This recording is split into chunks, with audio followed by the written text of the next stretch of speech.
Hello दोस्तों, नमस्कार, good morning. कैसे हैं आप सभी? आई होप कि सभी अच्छे होंगे और पढ़ाई पर ध्यान दे रहे होंगे। तो दोस्तों देख ये लीजिए, हम आ गए हैं नेक्स्ट क्वेश्चन लेकर के हमारे एडमिनिस्ट्रेटिव लॉ पेपर 3 का। ठीक है, LLB second year third semester की हम पेपर की बात कर रहे हैं और ये जो क्वेश्चन है वेरी वेरी इंपॉर्टेंट है।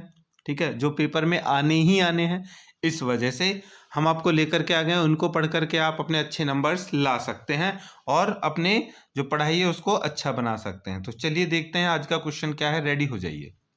प्रश्न, प्राकृतिक न्याय नैसर्गिक न्याय के सिद्धांत की विवेचना कीजिए। इस सिद्धांत के आवश्यक तत्व क्या हैं?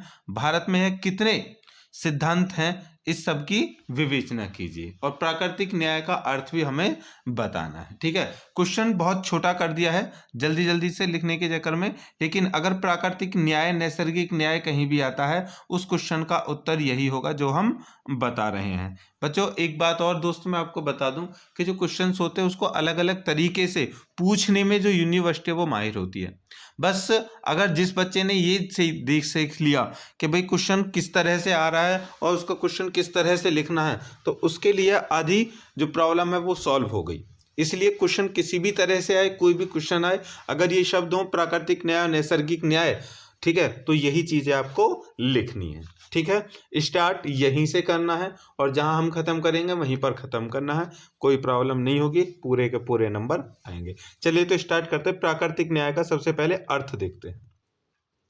नैसर्गिक न्याय से तात्पर्य है स्वाभाविक रूप से उचित और अनुचित क्या है तथा पारिभाषिक अर्थ में इसकी समानता उपयुक्त से की जाती है। किंतु प्रशासनिक विधि में नैसर्गिक न्याय एक सुपरिभाषित अवधारणा है जिसमें उचित प्रतिक्रिया के दो मौलिक नियम शामिल हैं। नंबर एक, कोई व्यक्ति अपने मामले में स्वयं निर्णायक नहीं हो सकता। दूसरा है, किसी व्यक्ति को अपने बचाव में समुचित रूप से सुना जाना चाहिए। देखिए, प्राकृतिक न्याय का मतलब होता है नेचुरल न्याय। नैसर्गिक न्याय का तात्पर्य यही होता है। सबसे पहले क्या होता है नेचुरल न्याय? क्या होता है? देखो, दो चीजों पर हर किसी को पता होगा, सही और गलत। नेचुरल न्याय क्या है? सही को छोड़ देना चाहिए और गलत को दंडित करना चाहिए, यही तो चीज है। लेकिन ये कब मुमकिन है? उसके लिए दो कार्य दिए गए हैं, दो मामले, इसमें दो चीजें दी गई हैं, दो नियम बताए गए हैं मौलिक नियम के। कोई व्यक्ति अपने मामले में स्वयं निर्णायक नहीं हो सकता, मतलब कि ये चाहे तो सही वाला हो या गलत वाला हो, वो अब जो भी इसने काम किया है उसमें ये नहीं कह सकता कि वो सही है या फिर वो गलत। ये न्याय विधि के अनुसार होगा। दूसरी बात कि जो गलत है, ठीक है, किसी व्यक्ति को अगर गलत ठहराया जा रहा है तो वो अपने बचाव में अपने रूप से उसको सुना जाना चाहिए कि वो अपने बचाव में क्या कहना चाहता है। दो मौलिक अधिकार हैं, बहुत इंपॉर्टेंट है। शॉर्ट में भी पूछ लेता है कि दो मौलिक अधिकार, वो दो मौलिक, ठीक है, नियम बताइए जो नैसर्गिक न्याय के लिए कारगर होते हैं। ठीक है, चलिए आगे है। इन नियमों का जो उद्देश्य है न्याय को सुरक्षित रखना तथा अन्याय को रोकना है। ये नियम व्यक्तियों को मनमानी प्रक्रिया के विरुद्ध न्यूनतम संरक्षण प्राप्त करते हैं तथा नैसर्गिक न्याय का क्षेत्र लगातार बढ़ रहा है, इसका अनुतोष संबंधी योगदान उल्लेखनीय तरीके से होता है। देखिए क्या कहा था दूसरे में कि जो भी व्यक्ति जिसके ऊपर कोई गलत आरोप लग रहा है या जो भी आरोपी ठहराया जा रहा है, उसके बचाव पक्ष को उसकी बातों को सुनना जरूर चाहिए। इसलिए जब भी कोई केस होता है, कोर्ट में जाता है, तो सबसे पहले जो जज है वो उसको बताता है, भाई तुम्हें पता है तुम्हारे ऊपर क्या इल्जाम लगा है? तो वो कह देता है हाँ सर मुझे पता है। उसके बाद वो कहता है कि तुम्हारे ऊपर मर्डर का जो आरोप लगता है, क्या तुम अपने बचाव में कुछ कहना चाहते हो? क्या तुम अपने आप को मर्डर का आरोपी मानते हो? तो वो कहता है कि नहीं हूं। तो ये बात उसकी सुन ली जाती है लेकिन मानी नहीं जाती। ध्यान रखना इस बात को। देखो समझना, जब कटघरे में खड़ा रहता है उससे पूछा जाएगा हाँ भी तूने मर्डर किया है? वो कहेगा नहीं किया। मोस्टली यही कहते हैं। या फिर उसने अगर ये भी कह दिया कि हाँ किया है, फिर भी अदालत दूसरे पक्ष को सुनेगी कि इसने कैसे कैसे किया, क्या ये झूठ तो नहीं बोल रहा, क्योंकि सच झूठ वो हाँ या ना झूठ सच नहीं होता, जो प्रूफ होता है कोर्ट में वो होता है। दूसरी बात यह है, अगर उस पर आरोप लगा दिया जाए तो उससे पूछा जाएगा हाँ भी तुझ पे आरोप लग चुके हैं, हम तुझे सजा देने वाले हैं, तुझे अपने बचाव में कुछ कहना है, ये पूछा जाता है। ठीक है, चलिए, तो इसका कारण क्या होता है, इसका उद्देश्य, उसका उद्देश्य ये होता है कि गलत को गलत और सही को सही का जो नियम है वो बना रहे। ठीक है, चलिए आगे है कि भारत में भी नैसर्गिक न्याय के सिद्धांतों को संविधान में महत्व दिया गया है। अनुच्छेद 311 में नैसर्गिक न्याय के मूलभूत सिद्धांत सुनवाई का अधिकार का समावेश किया गया है। सुनवाई समझ रहे हो, सुनवाई का अधिकार जो भी बताया बाद में सुनाया जाता है, हमें बताओ। अनुच्छेद 19(2) में के से 6 में युक्ति युक्त निर्बंधन हेतु उपबंध किया गया है, जिसके अंतर्गत प्रक्रियात्मक निर्बंधन की आता है, निर्बंधन भी आता है। युक्ति युक्त निर्बंधन के निर्धारण में न्यायालय ने नैसर्गिक न्याय के सिद्धांतों का हवाला दिया है। मतलब कि जो संविधान है उसमें जो सिद्धांत दिए गए हैं, ठीक है, वो सुनवाई का अधिकार है। ठीक है, और उसके अकॉर्डिंग ही जो सारी प्रक्रियाएं हैं वो आगे की जाती है। चलिए आगे देखते हैं। अब है प्रिवी काउंसिल के अनुसार, प्रिवी काउंसिल नैसर्गिक न्याय के बारे में क्या कहते हैं। वो कहते हैं कि जब यह एक प्रतिष्ठित नियम बन चुका है कि कोई भी निर्णय जो नैसर्गिक न्याय के सिद्धांतों के विरोध में होता है, निर्णय देने वाले के अधिकार के बाहर माना जाता है। ठीक है, मतलब कि कोई भी व्यक्ति है जिसके खिलाफ कह दिया भाई हाँ भी तू चोर है, तो उससे ही पूछा जाएगा वो चोर नहीं है या नहीं। अगर वो कहे मैं चोर नहीं हूँ, मैं भैया वो कितना भी चोर चोर ना कह ले, अगर उसके खिलाफ सबूत मिल गए हैं तो वो चोर ही निर्णायक होगा। उसका कोई भी मत, मतलब कि निर्णय देने वाले के अधिकार के बाहर ही उसको माना जाएगा। समझ में आ गया। चलिए, भारत में नैसर्गिक न्याय, भारत में नैसर्गिक न्याय का जन्म विधि शासन की अवधारणा के साथ हुआ था, यह हुआ है। यह राज्य की धर्म निरपेक्षता की विधि का एक अभिन्न भाग है।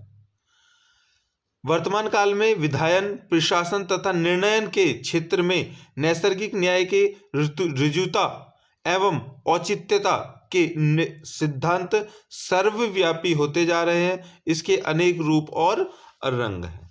ठीक है, क्या है देखते हैं। A.K.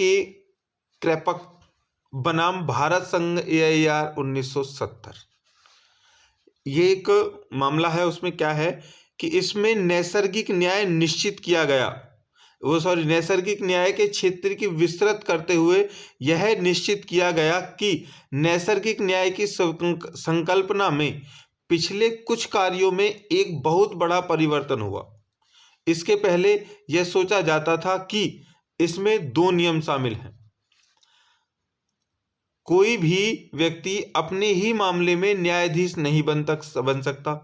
मतलब कि कोई भी व्यक्ति कार्य करके ये नहीं कह सका ये काम मेरा सही है, मैंने जो किया वो सही है, सही है, सही है, ऐसा नहीं होगा, ऐसा नहीं कर सकता वो। ठीक है, अभी जैसे तुम्हें घर में या कहीं बाहर लड़ाई झगड़े हो जाए, कोई कहे ओए मैंने बोला था नहीं ये सही है भाई, अरे दोस्त मैंने जो बात की थी वो सही है, नहीं पापा मैं सही हूँ, तो नहीं, कोई भी जिसने वो काम किया है जरूरी नहीं है कि वो अपने उसमें न्यायाधीश नहीं बन सकता। ये कानून के अकॉर्डिंग है।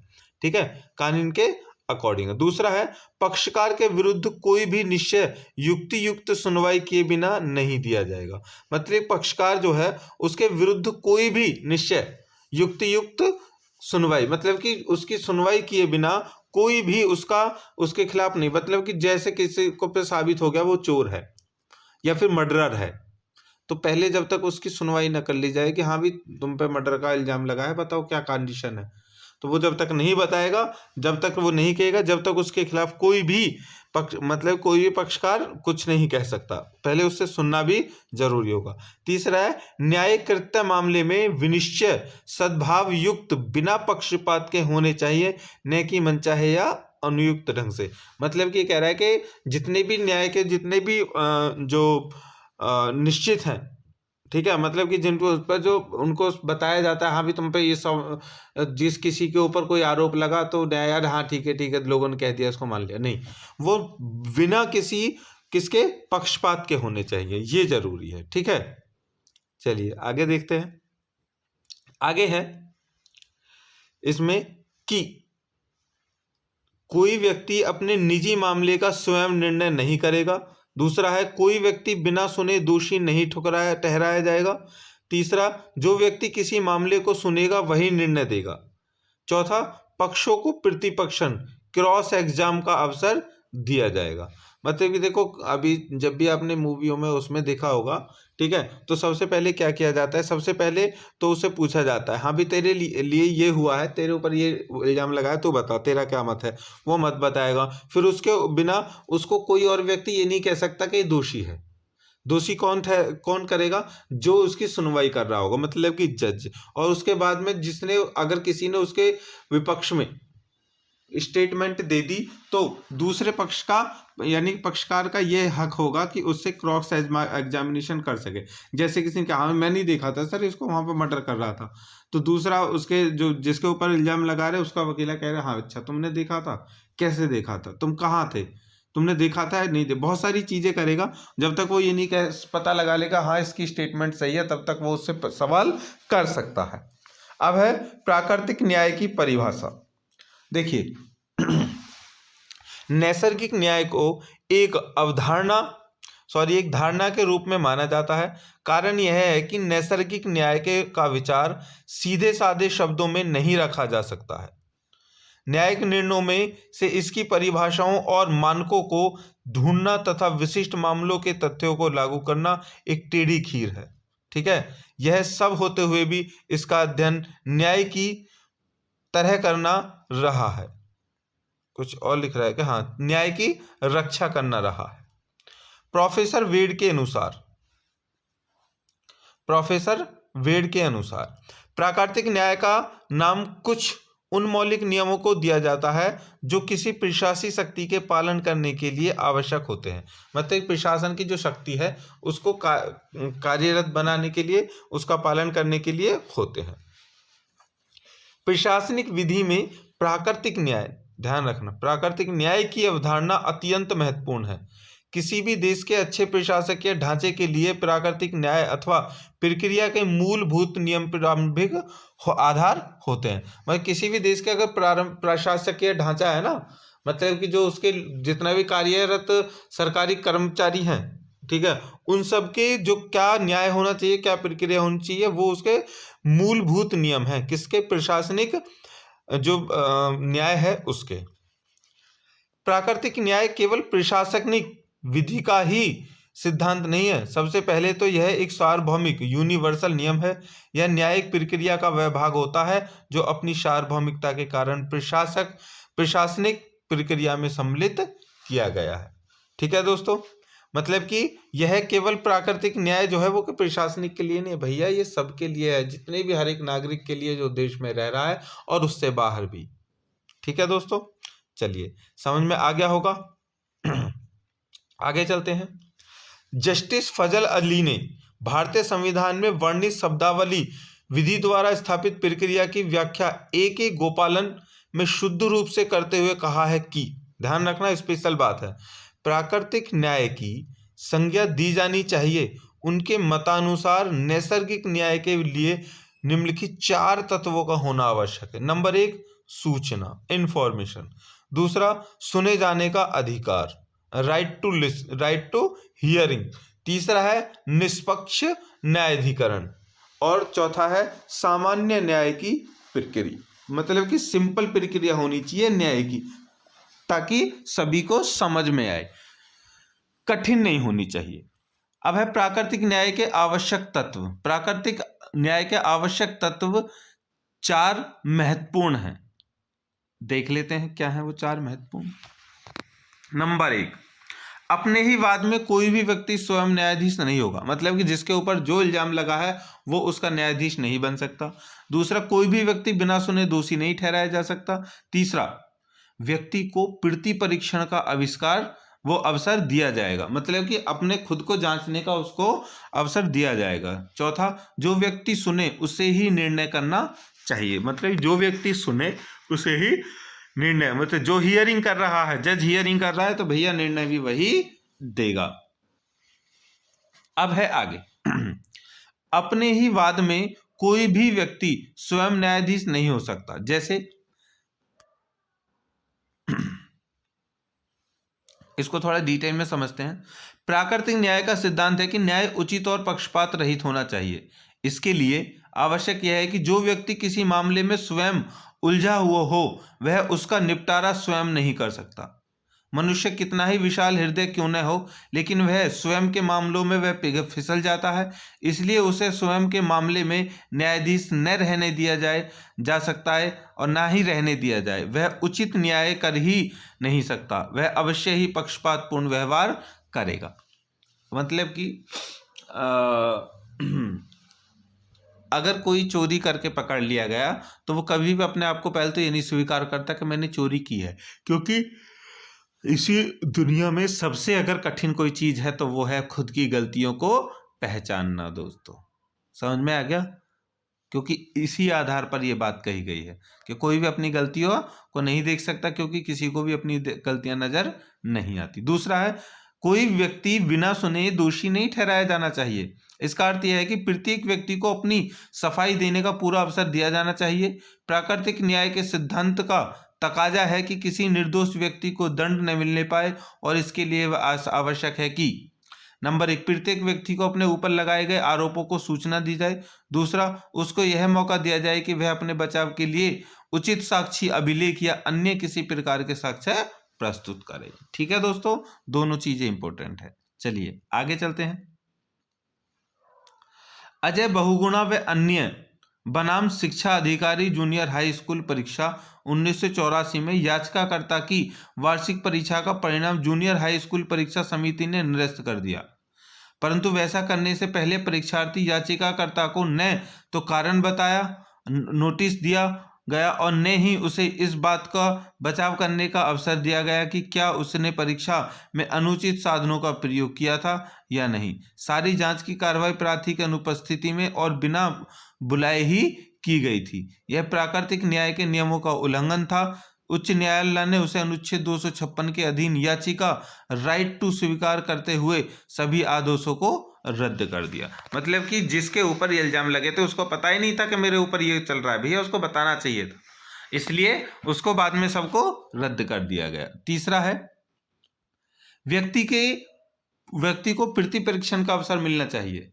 मतलब कि किसी भी वाद में प्रति परीक्षण का मौका देना उसके द्वारा दिए गए सबूतों की सत्यता की परख करने का उचित अवसर होता है, क्योंकि प्रत्येक पक्षकार व्यक्तिगत स्वार्थ से प्रेरित होकर के अपना पक्ष प्रस्तुत करता है। इस स्थिति में जब तक एक पक्ष दूसरे पक्ष का प्रति परीक्षण न कर ले तभी सभी बातों का अनुमान लगाना कठिन होता है, और यह प्राकृतिक न्याय का सिद्धांत है कि प्रत्येक पक्षकार को प्रति परीक्षण का अवसर मिले। समझ में आ गया? ऐसा नहीं है कि तुम एक को तो शांत खड़ा कर रखा है, दूसरे को हमें बता इसने मुझे मारा, मेरे मुंह पे मारा, मेरी टांग तोड़ दी, मेरी आंख फोड़ दी, मेरे सर फोड़ दिया, चोरी कर ली, अच्छा ऐसा कर दे, चलो भाई जेल भेज दो। ऐसा नहीं, वो कहेगा सर मैंने तो ऐसा किया ही नहीं, मारा तो इसने मुझे था। तो तभी तो पक्ष होगा सही, तभी तो निर्णय होगा। चलिए, अब जो व्यक्ति सुने उसे ही निर्णय करना चाहिए। प्राकृतिक न्याय का यह सिद्धांत मनोवैज्ञानिक पर आधारित है। सुनने वाले और न्यायाधीश द्वारा गवाही देते समय गवाहों के हाव भाव देखते